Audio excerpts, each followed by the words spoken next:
Hey guys, so recently I've been playing this game, Red Dead Redemption. I'm sure you've heard of it.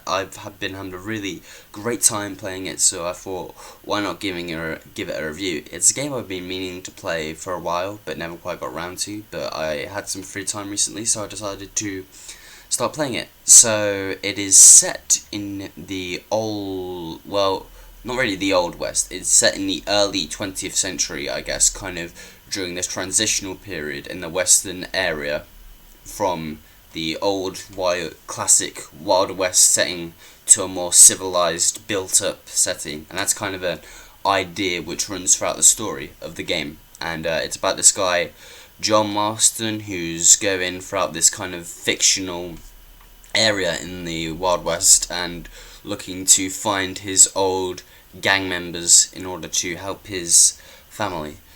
Now, this is a game by Rockstar Games, most famous for the GTA franchise. So obviously when it comes to Rockstar Games and them doing an open world game, what you expect is a really immersive environment, and yes, they have in this game managed to make a really incredibly immersive environment. You can just pick up this game and believe that you're in this world, just be transported completely to another place, and that's just awesome, because that's the whole kind of point of playing video games. You want to kind of escape.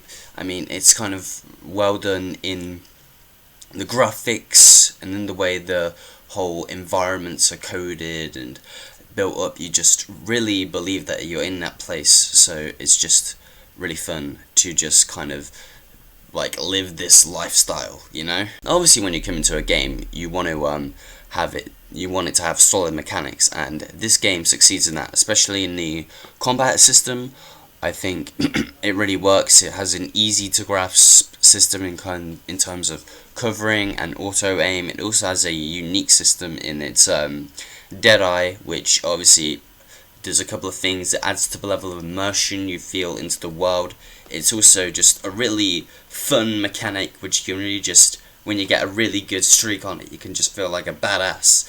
So, yeah, it's just really solid in terms of mechanics, and it has those unique mechanics there, which makes it special.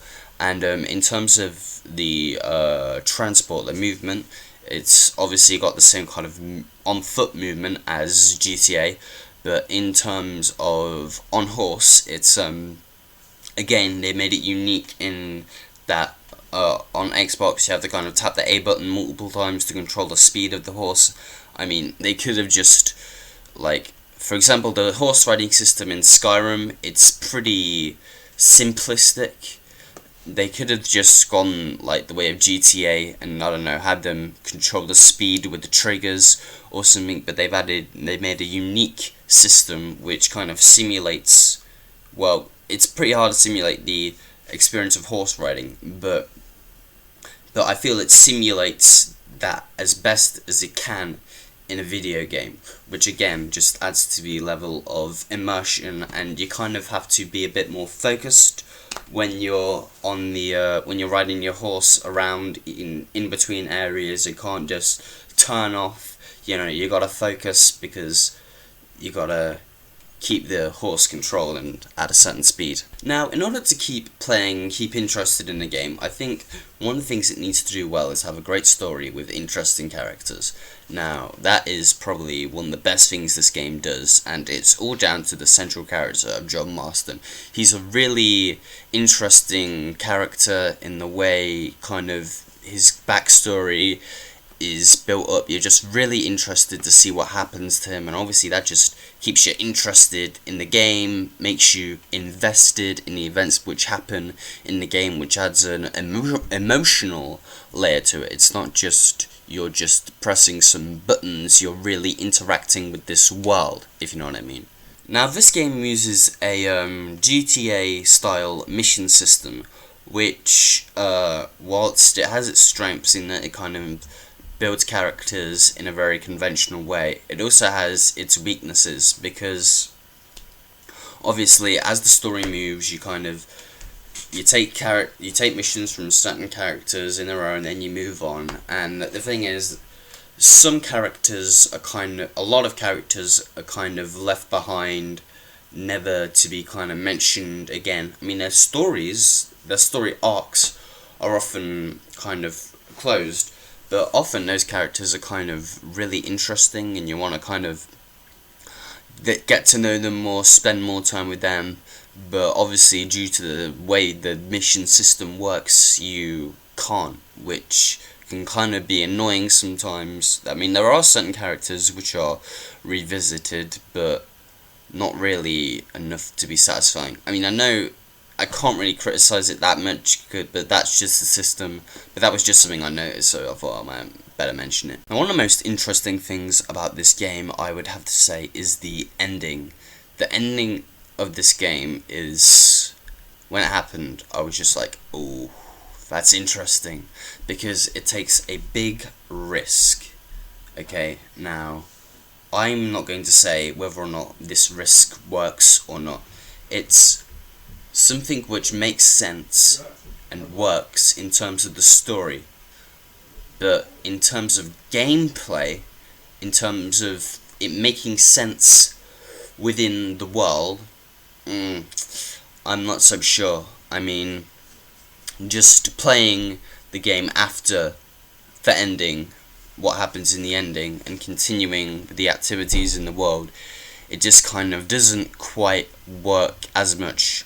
But I wouldn't spoil it for you, but if you've played it, you'll kind of understand what I mean when it doesn't, when interacting with the world and stuff like that doesn't work so much after the game has ended and the ending has happened. The only other thing I'd say in terms of criticisms is is that sometimes the controls can be a little frustrating, and the controls sometimes it's a bit difficult, especially I've noticed when you're doing the bounty missions.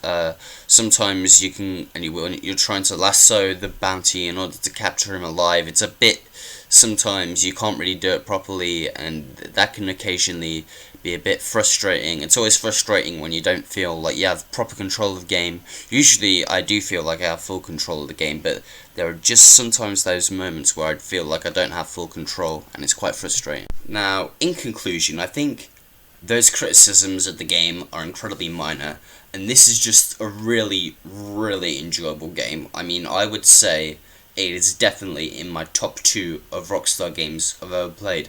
My other favourite being GTA 4. I'm not sure how I would rank those two, which one I would put first, which one I would put second. Really, I kind of have to play them more, and you know, it is kind of hard to compare them because they're kind of set in such different areas. But I think all in all, this is just a really great game with really fun mechanics. You know, it's just fun going to this different place, and just, you know, it's kind of like, because there's been all these films. I think a good Western game was due for a while, and they really knocked out of the park with Red Dead Redemption. So yeah, I would give it, I'm doing a grading system now, by the way, where it's like school grades. I would give it a solid A. I was gonna say B, but I suddenly decided A. I really like this game. It's really great fun, and I would definitely recommend you play it. Okay, thank you for watching this review. Please like and subscribe and all that good stuff. So long.